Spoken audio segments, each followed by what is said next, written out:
अफसोस के साथ कि आज फिर एक बच्चे का एक्सीडेंट हुआ जिसकी टांगें टूट गई और बच्चा मासूम बच्चा है, के साथ उसका एक भाई भी था। अल्हम्दुलिल्लाह अल्लाह ताला का शुक्र है कि अल्लाह ताला ने उस बच्चे को बचा लिया है। नाओला की वालदा जो बच्चा 2 क्लास में पढ़ता था उनके घर पे मौजूद हूँ, उनकी वालदा से बात करूँगा।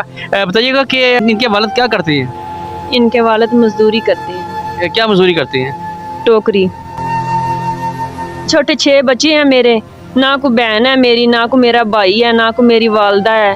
बस मेरे लिए ये मेरा हामंद ही है या बच्चे ही हैं, और कोई मेरा रिश्ता ही नहीं है। तो आपके घर के खर्चे कैसे पूरे हो रहे हैं? बहुत मुश्किल से रह रही है, किराए पर रह रही है? जी किराए पे रह रही। बिजली का बिल कितना आता है आपका? बिजली का बिल 4000 आया, वो भी नहीं देने हुआ। इससे पहले भी इसी जगह पर 2 बच्चे जो हैं जान बाग हो गए थे एक्सीडेंट में। कमर ज़मान कारा साहब आपको याद नहीं कराऊंगा, कमिश्नर साहब आपको भी याद नहीं कराऊंगा, और NHA के चेयरमैन साहब, GM साहब आपको भी याद नहीं कराऊंगा कि इससे पहले मेरी आपसे मुलाकातें भी हो चुकी हैं, आप लोगों ने मुझसे वादा भी किया। और स्कूल का ब्रिज जो आपने फरमाया, मैं इंशाल्लाह ताला कोशिश करूँगा कि ये बने। इस पे हमने NHA से और जो हमारे हाईवे अथॉरिटीज़ हैं उनसे टेकअप किया है। इंशाल्लाह इसको हम वहाँ पे कोई इसका अल्टरनेट जो है उसका सलूशन ज़रूर वहाँ पे करेंगे ताकि आइंदा इस तरह का कोई वाक़या ना हो सके। जरूर साथ देंगे और गुजारिशात कीजिए ना, जरूर होते थे ना। बच्चों का मुस्तकबिल का मसला है, ये बच्चे जो से मेरे भी बच्चे हैं, ये बच्चे आपके भी बच्चे हैं। मैं चेयरमैन साहब आपसे भी बात करूंगा और GM साहब आपसे भी बात करूंगा कि ये बच्चे खुदा न खास्ता अगर आपका बच्चा हो और उसके साथ ये हादसा हो जाए तो मैं ये समझता हूँ ये ना रातों रात यहाँ पर अंडरपास बन जाएगा, जबरा क्रॉसिंग भी बन जाएगी, सारे काम हो जाएंगे। क्योंकि आप एक ऑफिसर हैं, ऑफिसर जो से होते हैं उनके बच्चे के साथ कोई मामला हो जाता है तो फौरी तौर पे सारे मामले जो से है वो सारे काम हो जाते हैं। ये सिर्फ एक मजदूर का बच्चे हैं जो बेचारे रेडियो लगाते हैं, फेरी लगाते हैं, साइकिलों पे जाते हैं, तो उनके बच्चे अगर मर जाते हैं तो उनको नहीं देखने वाला कोई होता।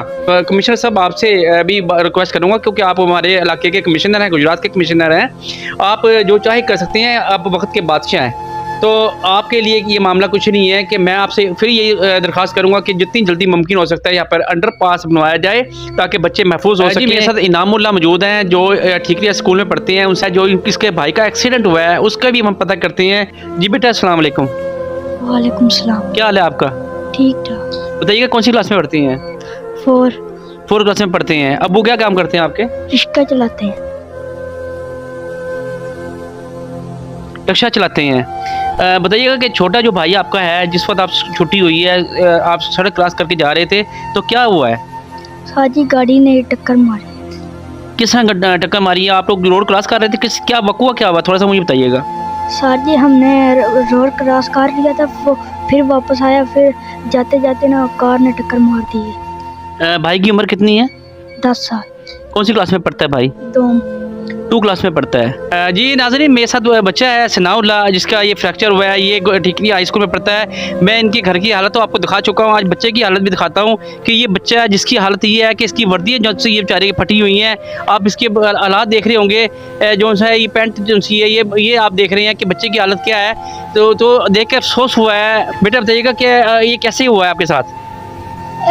मैं जांदा पिया वापस ते फिर तू मैं फिर वापस गया ना, कार तो आई है, कार टक्कर मार टूट गई, समझ को नहीं, फिर समझ नहीं लगी है। अच्छा कोई केड़ी क्लास में पढ़ रही हो? 2 क्लास पढ़ने का शौक है जे? यस। अच्छा पढ़ने का शौक है जी। मुझे बताइएगा कि पढ़ के क्या बनना चाहती हैं आप?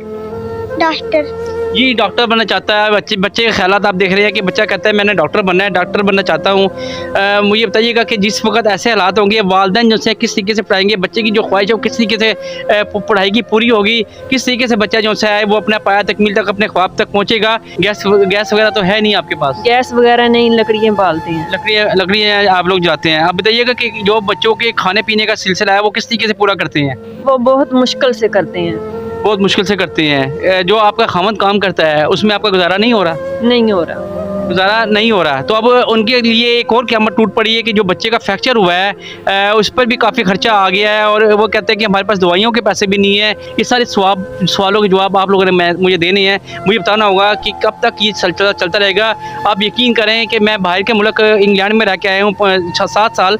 वहाँ पे एक जानवर भी बीमार होता है, एक कुत्ता भी बीमार होता है या एक कुत्ता सड़क पे पड़ा होता है, उसको भी एम्बुलेंस के ज़रिए अस्पतालों में पहुँचाया जाता है, उसकी पूरी ट्रीटमेंट दी जाती है। मैं तमाम आला काम बल्कि ये कहूँगा कि हमारी जो हुकूमत है पाकिस्तान है, ख़ास हुकूमत पंजाब है, उनसे दरख्वास्त करूँगा कि कम से कम हमारे मुल्क में ऐसा सिस्टम होना चाहिए जो गरीब तबका के बच्चे हैं उनके लिए कम से कम यूनिफॉर्म, वर्दी और उनके खाने पीने का ऐसा इंतजाम होना चाहिए कि वो बच्चे अपनी ज़िंदगी गुजार सकें। हो सकता है यही बच्चे आज हमारे पाकिस्तान का मुस्तकबिल बने, पाकिस्तान का जो है ये आने वाले वक्त में पाकिस्तान के लिए एक अच्छा पैगाम लेकर आए कि जो भी हाँ वो हुकूमत पाकिस्तान से है, हुकूमत पंजाब से है या मुहैया हज़रात है, जो कोई भी इस फैमिली की मदद करना चाहता है वो पब्लिक पॉइंट से रब्ता कर लें। इंशाअल्लाह ताला इस फैमिली से मिलवा दिया जाएगा। नंबर जो है आपकी स्क्रीन पे मौजूद होगा। जिस वक्त भी कोई चाहे जिस वक्त चाहे, रात है दिन है, इंशाअल्लाह ताला इस फैमिली से आपको मुलाकात करा दी जाएगी। अगर बच्चों का आप मुस्तकबिल बेहतर बनाना चाहते हैं, बच्चों के लिए कुछ करना चाहते हैं, बच्चों का ख्वाब पूरा करना चाहते हैं तो ज़रूर कीजिए। अल्लाह की ज़ात आपसे राज़ी होगी, अल्लाह की ज़ात पता नहीं आपसे कुछ होगी। ये मेरे साथ मौजूद है एजाज़ अहमद शाहिद साहब, प्रिंसिपल, ठीक है, जो वक़ुआ हुआ है, बच्चे का एक्सीडेंट हुआ है, उस पर हम बात करेंगे कि वो क्या कहते हैं। जी सर, अस्सलाम वालेकुम। वालेकुम अस्सलाम। बात यह है कि 4 प्रपोजल्स हमने दी थी कि किस तरह से इस सूरत हाल से हम बच सकते हैं कि हमारे स्टूडेंट्स सेफ़ अंदाज में आएँ, पढ़ें और घरों को वापस लौटें। इनमें से ना किसी ने इस हवाले सारे जो हमारी इंतज़ामिया है ये सियासी मामलात को देखते हैं, दीगर मामलात को देखते हैं, लेकिन तालीम हमेशा से हर लेवल पे यही देखा, चाहे वो मुल्की सतह पे, सूबाई सतह पे, ज़िली सतह पे, हर जगह हम कह सकते हैं कि तालीम जो है ये हमारी आखिरी तरजीह होती है। स्टूडेंट्स और फिर ख़ास तौर से अभी लबो लहजा जो है जो होता है प्राइवेट स्कूल्स के मालकान के साथ और होता है, सरकारी के साथ और होता है। ये गरीबों के बच्चे हैं। अब कोई दिहाड़ीदार का बच्चा है, मिस्त्री का बच्चा है या रिक्शा चलाने वाले का बच्चा है तो हमारे लिए तो एक सी उनकी अहमियत है। हमारे स्टूडेंट जब एक दफ़ा हादसा हुआ तो हादसों पे भी लोग चौंकते नहीं हैं खबर के अंदाज में, बस एक दफ़ा, बल्कि लोग इनको इस तरह की खबरें जो है बुरी खबरें समझते हैं, इनको तवज्जो ही नहीं देते। एक कहा गया था कि यहाँ पे ज़ेब्रा क्रॉसिंग बना लेंगे, उसमें भी रुकावट डाली गई। फिर जो है ओवरहेड ब्रिज की बात थी, अंडरपास की बात थी, फिर जो सर्विस रोड, ये 4 तजावीज़ दी थी, किसी एक पे कोई भी पेशरफ्त नहीं हुई।